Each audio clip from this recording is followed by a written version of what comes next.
As news continues to emerge constantly from here at home and across the globe, we here at News First are committed to ensuring your right to know. Good evening and welcome. This is Primetime News on TV1. For the News First team, I'm Jana Ratnayaka. Today is the 14th of March 2022. Here are your headlines for tonight. News First headlines. Main sponsor. Valuable Finance, best finance company.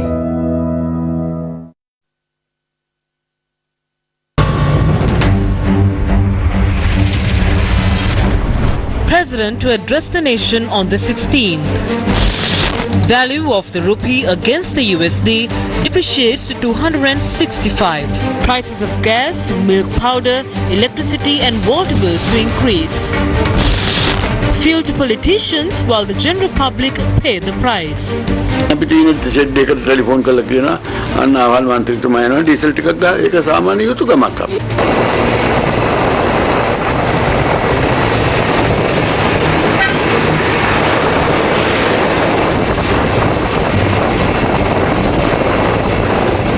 तेल दाम देखा कभी लगना को तेल अभी धंधा वस्तु नत्ती से बोली में नहीं नहीं बहुत तेल में जाने करा को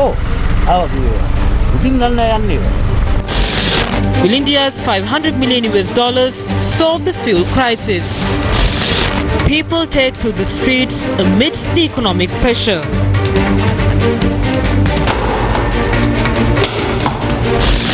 Opposition organizes demonstrations. මේ පීඩනය දැනන්නේ නැති ආණ්ඩුවට විරුද්ධව මේ ආණ්ඩුව එළවීමේ සටන තමයි අපි හෙට ආරම්භ කරන්නේ. A representative of the IMF arrives in Sri Lanka, Finance Minister Basil to visit India. Former Minister Gamampila's revelation about the Finance Minister. Basil Rajapaksa අවලස්සන ඇමරිකානුවා යලි ඇමරිකාවට යනතුරුම අපේ සටන නවත්වන්නේ නැහැ.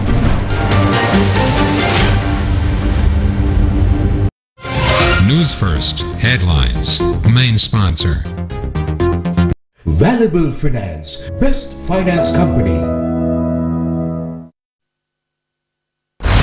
8th March.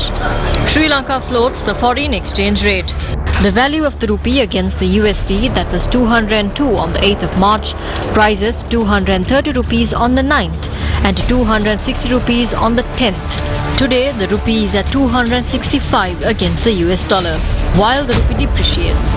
Prices of medicine increased by 29%. Price of wheat flour rose by 35 to 40 rupees. Price of a loaf of bread rose to 30 rupees. From midnight on the 12th of March, the price of a litre of petrol rose by 77 rupees and a litre of diesel by 55 rupees. Container transport charges up by 60%. Air ticket prices increased by 27%. The price of a bag of cement increased by 475 rupees. The new price is 1,850 rupees. And today, requests are made to increase prices of gas, milk powder, electricity and water.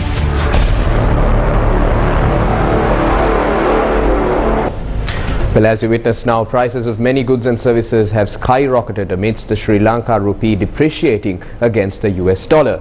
Views were shared in this regard during the media briefing convened by the Sri Lanka Podujana Perumuna today. There is a dollar crisis, but this crisis didn't only affect Sri Lanka. We have received pictures of people staying in queues even in New Zealand to obtain fuel and gas. Even in England and United States of America, they only fill half of the fuel tank. This is the pace at which the world is recovering from the blows of the pandemic. During such reviving times, the Russian-Ukraine war has also come into the play. This war has also added to the ongoing crisis. It is not going to recover in 1 or 2 days. Therefore, we will have to be more patient.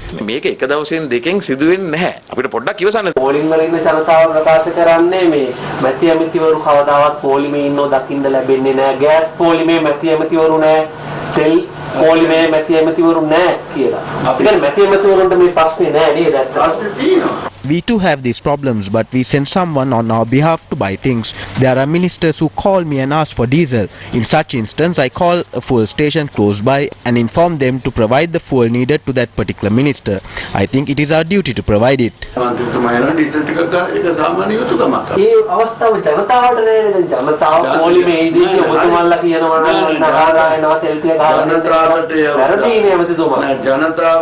We are doing all this to provide diesel for the public. That is why we import diesel from somewhere even without considering its price.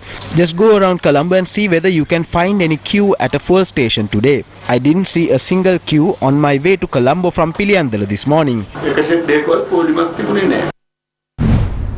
Despite the comments made by the ruling party MP Sudarshana Denipitiya, New Zealand Prime Minister Jacinda Ardern took steps to slash the taxes on fuel. New Zealand is halving public transport fares to ease the pain of sharply rising petrol costs as fuel prices soar following Russia's invasion of Ukraine. Prime Minister Jacinda Ardern announced that the country would cut fares by 50% amidst several other changes to try to ease sharp increases in the cost of living. The government is also cutting petrol excise duties and road use charges.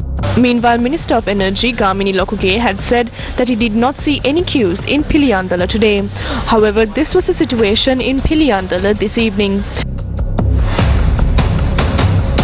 Similar to the situation in Piliyandala, long queues of vehicles were seen in many areas today. Vehicles in certain areas had to wait in line overnight to purchase fuel. Long queues of fuel to purchase petrol were also seen. This was the situation in Colombo.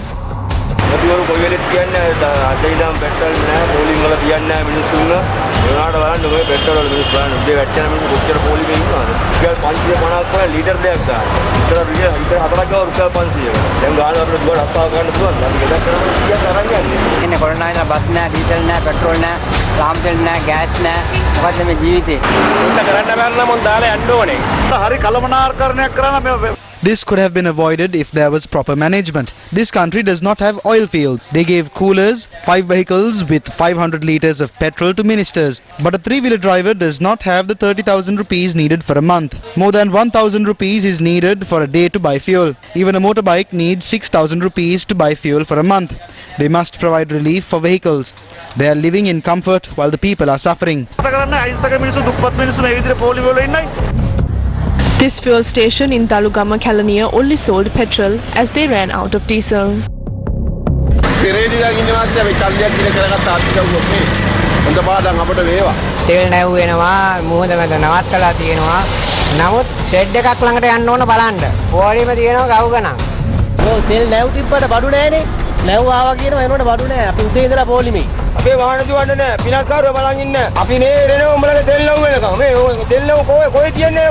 Our correspondents reported that filling stations in Anuradhapura too did not have adequate stocks of fuel.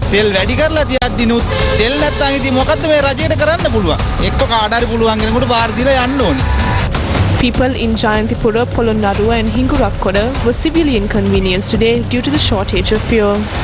ගාමින් ලොක්කයා කියන්නේ දැන් ඇවිතිකවරක් ගන්න තමයි ඌ diesel තියනවා මේ දැන් සඳ එනවා අඟහරුවා දැනවා කියන්නේ මුන්ට හෙන ගහන්න ඕන මේ කරන අපරාධෙට අපේ ගෝයන්ටි කපන්න දැන් දවස් 5ක් කුඹුරේ වැසින්න එක මොකද්ද මුන් කරන්නේ. This was the situation in Hambantota this morning. The resources we have in this country are more than enough. There are vegetables in Nuwara, fish from around the country, gems from the middle of the country. The country has tea, rubber and coconuts, but none of it will matter if there are no dollars. The crisis pertaining to gas is yet to be resolved. This was the situation at a gas dealership store in Darga town, Alutgama. Although gas was supplied by a truck, it was not sufficient to meet the demand. Our correspondent said the police intervened to solve the tense situation.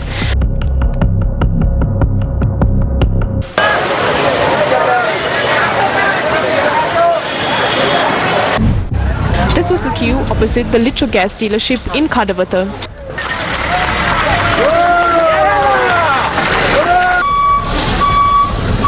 දීලානේ දැන් කරවගෙන තියන්නේ. ඒව නෙවෙයි. මිනිස්සු ගැන පොඩ්ඩක් හිතන්න මේ බලන්න ළමයි අම්බේ අම්මලා වෙන ඔච්චර ඉන්නවද? ඔය කාලා කන්නින්ට තේරෙන්නේ නැහැ උන්ට. තේරෙනවා. දන්නේ නැහැ වගේ ඉන්නවා. People who waited in queues since dawn were not able to get gas until this afternoon.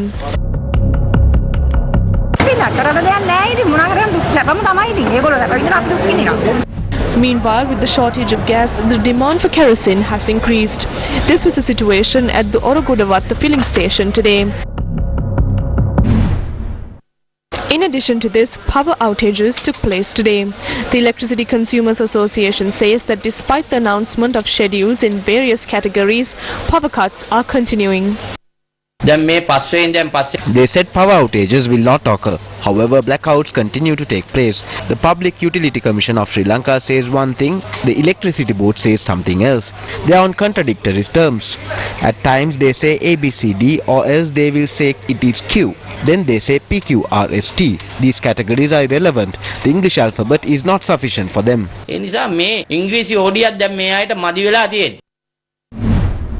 Although the cement shortage in the country is receding gradually, the price of cement in the market has increased. We thought that with the inauguration of the cement factory in Hambantota, the prices of cement will go down. But today the price of a cement bag has increased by nearly 1,000 rupees. Similarly, a tyre factory was constructed to solve the tyre shortage in the country. We thought that we would be able to buy tyres for a lesser price from this factory, but we didn't get any. It will be the same fate with the steel factory as well.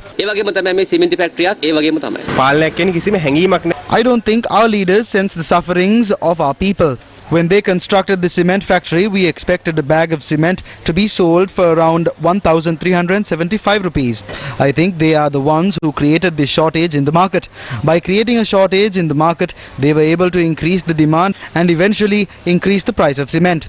Some leaders might think of us as fools, but we are not fools, not anymore. We are aware of what's happening. They created this cement shortage in the market deliberately. They claim that cement here is being manufactured using raw materials from our own land and said that there will be no dollar outflow by producing cement from this facility. Then they fast-tracked the ongoing construction of the cement factory and launched it under their label. But it did not solve the shortage. A bag of cement produced using locally found raw material is priced at 1,900 rupees. But the same cement bag was 1,300 rupees a week ago. I am sure that this act was deliberate. I think this was a part of a plan to promote and support a single businessman. Or it can be a part of a deal made between some members of the ruling party. Their plan was to create a shortage in the market and then to increase the prices. I think they succeeded their plan. They staged a fuel shortage and then increased the prices. They did the same for milk powder and sugar as well. They concealed cement in the market and opened a cement facility. At the end, they increased the price of cement. At the end, all our earnings will end up in the pockets of businessmen. How can a person build a house when a bag of cement costs more than 1,850 rupees? By the 8th of November 2021, the price of steel with the VAT was around 248,000 to 254,000 rupees. With the Sri Lankan rupee being depreciated against the US dollar, the price of a US dollar in the market stood at 262 rupees today. Due to this, the price of steel in the market has also increased to 284,000 to 300,000 rupees. Similarly, a bag of cement in the market was priced at 1,300 rupees. This was without the VAT. When the VAT is added, it was around 1,400 rupees. But today a bag of cement has skyrocketed to 1,900 rupees in the market. However, there were enough stocks of steel in the country. Therefore, we have a serious concern about steel prices being increased. What happened to the 1,000 projects program implemented by the government? We have a concern as to whether the contractors can carry out these projects now. The estimated price of the tender was at 18,000 rupees, but it has gone up to 23,000 today. The contractors are facing severe inconveniences because of this. There is a risk of these projects being halted halfway. Many projects have already halted because of this. Meanwhile, it has come to a point where Sri Lanka is relying on India to resolve the fuel crisis in the country. there won't be a shortage of fuel. We will receive fuel through a credit line from India on the 20th. We will receive diesel, petrol and kerosene. We are holding discussions with several parties to bring down fuel to Sri Lanka. We assure you that fuel will be distributed among the general public without any hindrance. A tanker full of diesel will arrive in the country on the 21st of March. It consists of 40,000 metric tons. The issue related to auto diesel will also be resolved within the next few days.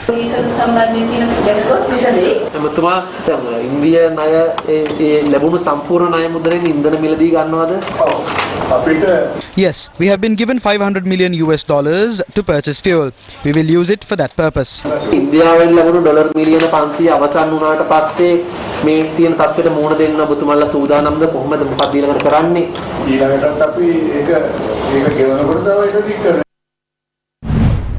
According to the Minister of Energy, support from the Indian government is imperative to solve the ongoing fuel crisis in Sri Lanka.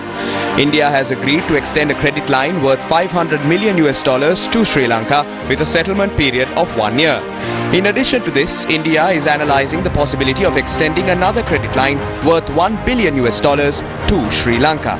It is against such a backdrop that Finance Minister Basil Rajapaksa is set to take wing to India later this week. What seem to be the consequences of Sri Lanka's constant reliance on India to purchase fuel, medicine and food. Even at present, 3 locations in the north and east that are of strategic importance to Sri Lanka have been handed over to India. These locations, situated in Sampur, Punareen and Mannar, have been ceded to India, identifying them as renewable energy projects. 2 agreements in this regard were signed last week. The Sri Lankan government has entered into an agreement with Thermal Power Corporation Limited, which is a state-owned corporation in India, to establish a solar power project in Sampur, Trincomalee. The government has also signed an agreement with Adani Green Energy Group to construct 2 power plants in Punareen and Mannar. According to sources, the Adani project will be an investment worth $500 million. Kaudarimune, which is located in Kilinochchi, is known to be an extremely biodiverse location. A sea cucumber farm has already been established in Kaudarimune as a China-Sri Lanka joint venture. Mannar, situated in the far north of Sri Lanka, is also of great strategic importance as it could serve as a vital location in Sri Lanka's efforts relating to oil exploration. Gautam Adani, who is a prominent businessman in India and a close associate of Prime Minister Narendra Modi, visited Sri Lanka in October last week, while a group of people accompanying him travelled to Mannar during the visit. This project was discussed during a meeting headed by Minister Douglas Devananda on the 12th of February as well. While lands in Sampur, Punareen and Mannar are gradually being ceded to India, a portion of the Trincomalee oil tank farm has also been handed over to our neighbour. India has also shown great interest in the Trincomalee harbour and the Palali airport in recent times. The Adani Group also controls one of the most valuable terminals within the Colombo port. Is India simply claiming its share of Sri Lanka by taking control of our strategic locations while constantly throwing lifelines to us, allowing us to purchase essential items including fuel, food and medicine in response to China's acquisition of Port City in Colombo and the Hambantota port? At a time Sri Lanka is facing its worst ever economic crisis and its citizenry continues to bear the brunt of it, arbitrary political decisions could be guiding Sri Lanka into an aggravating geopolitical power struggle. Reuters reported that IMF Asia and Pacific Department Director Chang Yong Ree met Finance Minister Basil Rajapaksa and Treasury Secretary S.R. Artikala today. Sri Lanka is expected to start formal negotiations with the IMF next month on a possible program that could boost reserves and put growth on a sustainable path. In today's talks, officials discussed details of the IMF's latest review of the economy and the assessments outlined by IMF executive directors at an IMF board meeting in late February. Ree meets Sri Lankan President Gotabaya Rajapaksa tomorrow. Quoting sources, Reuters told that, quote, the talks were wide-ranging and covered key challenges the economy is facing, adding that right now the focus is on how Sri Lanka can get IMF support. Talks on specific proposals will come later, end quote. The various issues faced by the people have turned into frustration, forcing people onto the streets. This group of people are protesting in Tummulla, opposing multiple issues faced by the people. This includes the shortage of essential items and the soaring cost of living as the rupee depreciates. The protesters lit candles and held placards during the demonstration. We need a change. We need to ensure that our people are protected, and what's going on at the moment is not correct. The government has to either step down or let others who can run the government and provide all the people their basic needs the options. We can't just sit here and not do anything. No division, get together, let's do it together. One country all together. One country. And good governance. Good governance. That's exactly right. Yep. Another vigil was held at the Kohuwala Junction this evening.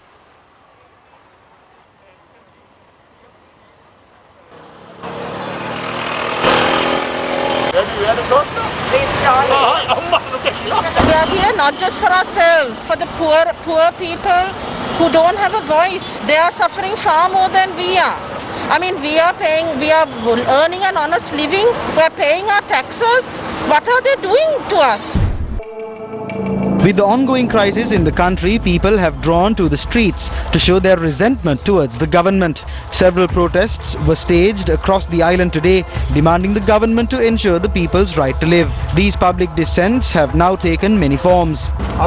We are giving out milk rice to celebrate the benefits we got from the vistas of prosperity and splendor. We are overjoyed from these benefits we got from Gotabaya Rajapaksa's vistas of prosperity and splendor. Our children don't have milk to drink. Our economy has hit rock bottom today. We are day laborers. We don't even have money to go in a bus. We have nothing to say. We had many expectations in bringing this government into power, but all those expectations have gone down the drain now.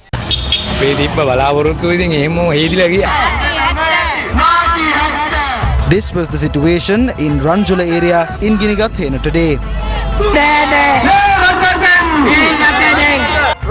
Under this Rajapaksa regime, our expenses have increased by 5 times today. If you can't develop this country or love someone who can, there are youngsters waiting for that opportunity. Let them do it.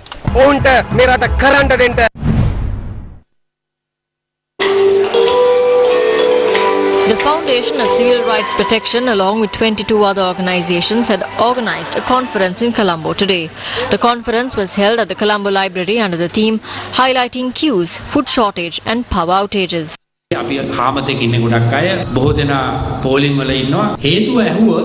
People who are starving are waiting in queues. 60% of the general population suffer due to insufficient monthly salaries without a proper future.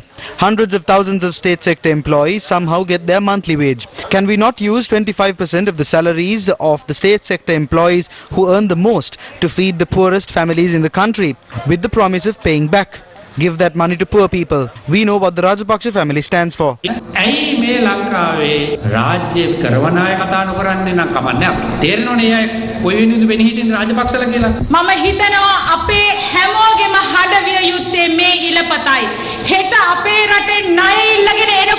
When they come asking for loans tomorrow, funds in their offshore accounts should be distributed among the people and use that money to settle the debt. There are no funds in the banks that belong to the people. People haven't saved enough money to buy even 2 meals. They deprive the people of that money too. The average Sri Lankan used to come to work using a cycle. Today, those who can use a cycle to travel to work, please do that. Who is behind this downfall? එහි අයිතිය තිබෙන්නේ මහ ජනතාවටයි. ඒක නිසා අපිරිසිදු අය පිරිසිදු කළ යුත්තේ මහ ජනතාව විසින්මයි. The Sri Lankan Twitter sphere is abuzz with 2 new hashtags that have started to trend among pro and anti-government activists. The 2 hashtags are We Are With Gota and Go Home Gota. Newswire has reported that several government officials have extended their support to President Gotabaya Rajapaksa amidst the ongoing economic crisis in Sri Lanka.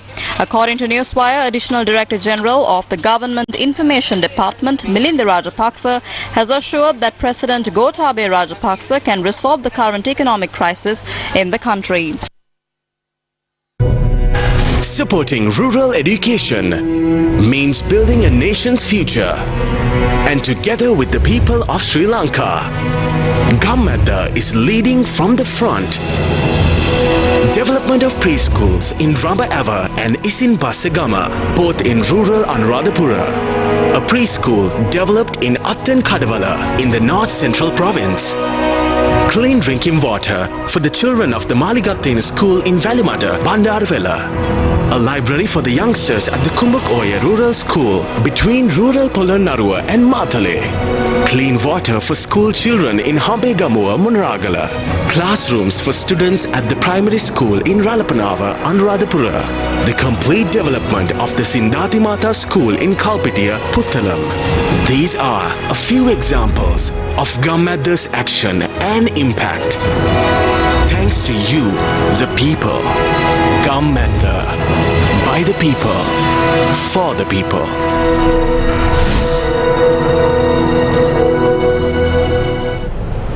More news follows after this short commercial break. Stay tuned. Valuable Finance, best finance company. Register today for a Zoom workshop on new technology in Sinhala. Win the world with innovations. On the 24th of March at 3 p.m. Register via 0777 600 20. Organized by Slit Institute. Tech Bus. Main sponsor. Slit Knowledge University. Challenging convention and redefining education. Welcome back to the news. President Gotabaya Rajapaksa is scheduled to address the nation later this week. The President's media division announced today that the head of state will deliver his address to the nation on Wednesday, the 16th of March 2022. Taking a look at more news. Sri Lanka's main opposition, the Samagi Janapalavege, has drawn up plans to conduct a mass protest in Colombo tomorrow. Here are some of the views expressed in this regard at a media briefing held today. They are deeply concerned about the action of the government during this crisis. They have allowed the prices of goods to increase. Why exactly do we need a government? This government has opted to do nothing in this regard. The parliament has lost its faith in the finance minister. This could create an adverse effect on the country. Now is the time for the people to rally and remove this government that is failing day by day. ජනතා පෙළ ගැසීමට දැන් කාලය උදා වෙලා තිබෙනවා. අපි පැහැදිලිව කියන්න කැමති දැන් ඇති. This is enough. We tolerated this for more than 2 years and we cannot bear it anymore. People cannot live like this. They cannot starve like this. They cannot wait in queues like this. They cannot live in the dark while their children are crying. If this continues, parents will have to resort to robbery or they will have to abandon their children. These rulers of the same family are not sensitive to the woes of the people. We will start our effort to chase away this government tomorrow. No matter what comes in our way, we will bring more than 100,000 people onto the streets. We will not stop. මේ ආණ්ඩුව එළවීමේ සටන තමයි අපි හෙට ආරම්භ කරන්නේ. මොන බාධක මොන තර්ජනයක් ආවත් අපි හෙට ලක්ෂයකට වැඩි ජනතාවක් කොළඹට ගේනවා. අපිව නවත්තන්න හම්බෙන්නේ නැහැ. පාරදී හම්බෙමු කියන එක තමයි අපිට කියන්න තියෙන්නේ. පට්ට හොරුවක ගනුදෙනු කරන රටවල් ලෝකේ නැහැ. There is no country in the world that deals with thieves and conmen. There are no financial institutes in the world that deals with thieves. We invite the people to unite against this government. Is this downfall the result of the pandemic? They always bring up COVID as an excuse. Let's consider the poor countries in South Asia. Has this happened even in Afghanistan? The Taliban could do a better job than them. They will rule better. Therefore, the president must not brag any further. Please go to America. Give your seat to someone who can do the job. Together with the people, we will not stop our struggle to remove this government from power. අනිවාර්යෙන් රටේ ජනතාවත් එක්ක පෙළගස්සලා මේ ආණ්ඩුව ගෙදර යනකම් මේ අසාර්ථක ආණ්ඩුව දාලා යනකම් අපි නොනවතින අරගලයක් විදියට මේක ඉදිරියට අරන් යනවා. අපි දන්නේ හෙට අනිද්දා ඉතිහාසයේ වගේම උන්මත්තකම නිසා මේ රට දාලා කවුරු හරි පැනලා යයිද කියලා. We don't know if someone will leave this country behind soon. Regardless of that, because of this effort of the people, this administration will be removed from power. හෙට ආරම්භ කරන සටනින් ඒ කාරණාව සිද්ධ වෙනවා කියන එකත් මම මේ වෙලාවේ මතක් කරනවා.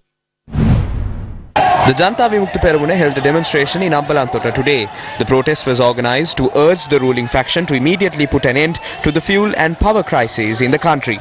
Protesters who commenced a march from the Malpettava junction and the Valava junction converged at the Ambalanthota town.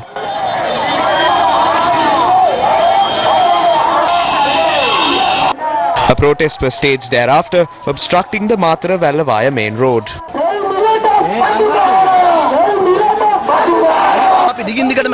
We constantly questioned as to why they pegged the rupee against the dollar at a time the central bank was short of dollars. They are the ones who created a black market for dollars. They created it to support their aides to fulfill their intentions. They have now floated the rupee while imposing strict limitations on certain goods. This is being done to support their aides once more to obtain permits to import these goods. Industries are in shambles. The government must come clean now. We want the government to know that its journey has come to an end now. Rajapaksa rule has now ended. The people on the streets today are against corrupt leaders, and we will not rest until a new body of governance is established.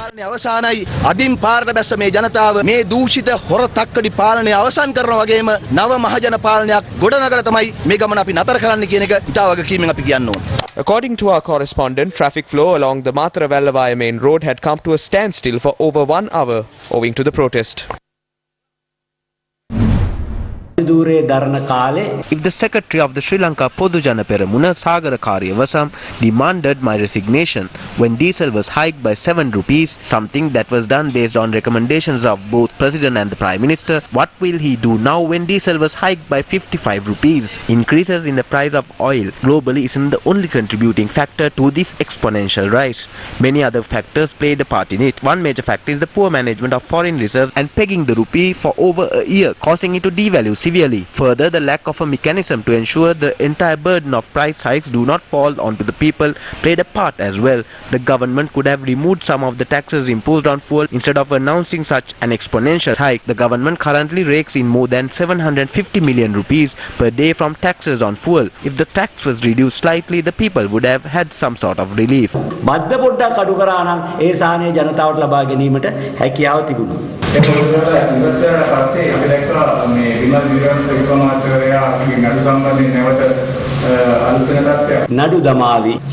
Cases will be filed. We might even be imprisoned or killed. Even if we are killed, our struggle won't die. We will not stop this struggle until Basil Rajapaksha, the ugly American, is chased away to America. Remain patient. This is just the beginning. This is not a natural crisis. It was created.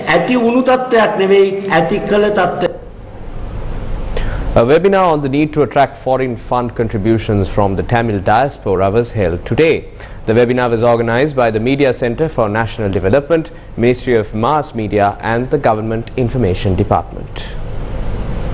What are the ways and means you have implemented or you are put in practice to attract the foreign funds to the northern province, especially from the Tamil diaspora? There are a number of ways. One is, I look at it this way, we have submitted to the Board of Investment a policy paper which recognizes the skills and the strengths of people of Sri Lankan origin overseas. We are going to open up what we call management services. So there are many Sri Lankans overseas who have kept their land, their houses and gone. First of all, they want their land to be protected, their houses to be protected, assets to be protected. This service will come very, very soon, where the Urban Development Authority and the Office of the Governor will combine, and we offer these services to help anybody who wish to ensure that their assets remain productive, if not become productive, very soon. So we're opening up our doors. We are open to clearing investment proposals very rapidly. We don't want it to be blocked or delayed. We will be a green province. So we are going to go rapidly into rooftop power with solar. We wish to export power. So these are all opportunities for people, big and small, to come, invest, become a partner in the development process. The strength of the province is those who are here and those who are overseas. US Ambassador to Sri Lanka Julie Chung called on the chief prelates of the Malwatu and Askeri chapters today. US Ambassador Julie Chung arrived at the Malwatu Mahaviharaya in Kandy and called on its chief prelate, Most Venerable Tibbatuave Sri Sumangala Thera. Thereafter, the US Ambassador then called on the chief prelate of the Asgiriya chapter of the Siam sect, Most Venerable Varakagoda Jnanaratna Thera. The R.A. Burke-class guided missile destroyer USS Fitzgerald pulled into Trincomalee for a port visit yesterday. This visit is the first time a US Navy vessel has made port in Sri Lanka since the USS Charleston visited in June of 2021. The 160-meter-long destroyer is commanded by Commander D.J. Catterall and the ship is manned by 300 as its crew.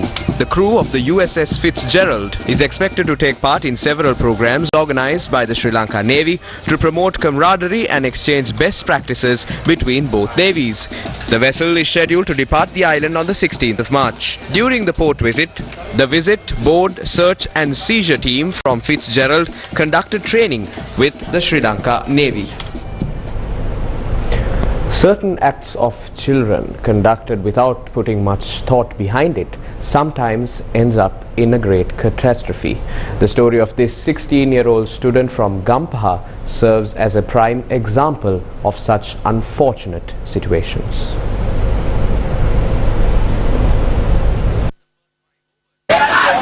This group of young people who faced this tragic fate arrived at the Ketawala Amuna in Gampaha today. The police stated that 11 people were in this group. One of the said individuals had videotaped this tragic incident that took place when the group bathed at the Ketawala Amuna.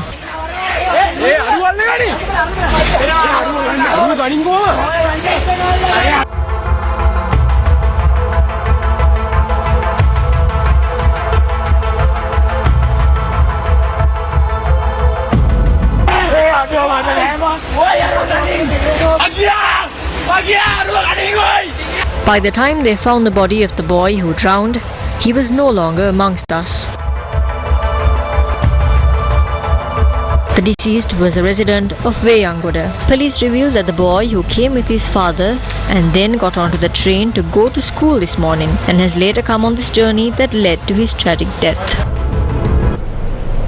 Sri Lanka's Dr. Mahendra Samaravikrama has been awarded the winner of the 2022 ICT Professional of the Year ACS Digital Disruptor Award. While being an author and an inventor, Dr. Samaravikrama is senior leader in the AI and data science sector who has been working with the Australian Red Cross to bring diversity, equity and inclusion to certain technologies. And the winner of the ICT Professional of the Year is Dr. Mahendra Samaravikrama, Australian Red Cross.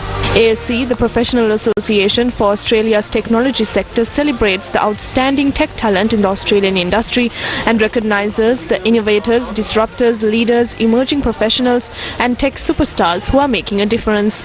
Speaking to Newsfirst, Dr. Mahendra Samaravikrama said that his achievement is a direct result of the free education system in Sri Lanka. In news from the Ukraine-Russia crisis, Ukrainian presidential advisor Mikhailo Podolyak says a technical pause has been taken in negotiations between Russian and Ukrainian officials until tomorrow. But as peace talks between Moscow and Kyiv began today, senior Ukrainian officials have been outlining the shape that negotiations are taking. Meanwhile, WTI crude fell below $100 a barrel for the first time since the 1st of March as the negotiations between the two countries are currently ongoing. Brent crude, the international benchmark, was trading at about $107 a barrel, down by roughly 5%. At least 2 people have died and 12 injured in a Russian airstrike on a residential building in Ukraine's capital, Kyiv. Firefighters attended the scene in Obolon district in the aftermath of the attack. Meanwhile, Poland's deputy foreign minister told foreign media that a Russian missile attack on a Ukrainian military base near the Polish border yesterday was an attempt to threaten NATO. At least 35 people died in the strike on the Yawaroviv training base around 20 kilometers from the border with Poland. Ihor Zovka, who is deputy head of office for President Zelensky, told foreign media that he believes that Moscow's position is more constructive now than it had been previously. In this fight, at these difficult talks, our goal is to get the result that Ukraine needs. It is necessary for us, for peace and for security, so that we have normal working guarantees, not as Budapest and not as in our skies. It should be such so that Ukrainians could say it works. These are the guarantees. Результат необхідний для нас. Russia's finance ministry has accused foreign countries of wanting to force Russia into an artificial default through unprecedented sanctions over its war in Ukraine and said it would meet its debt obligations. Finance Minister Anton Siluanov said in a statement, quote-unquote, the freezing of foreign currency accounts of the Bank of Russia and of the Russian government can be regarded as the desire of a number of foreign countries to organize an artificial default that has no real economic grounds.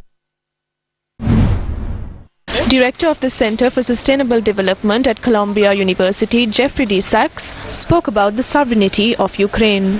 Utterly provocative. It's a big mistake. And it is a U.S. Kind of blind spot because actually America does believe, almost like in a board game, that it could put its military pieces on any square in the world, any place on the map that it wants. But this is absolutely dangerous and provocative. It's obvious. Please, people should take out a map, look at Ukraine and ask, is it really right that a U.S. military alliance advances right up to Russia's border? Is that really safe? Is it prudent? Is it wise? Is it going to keep us out of conflict?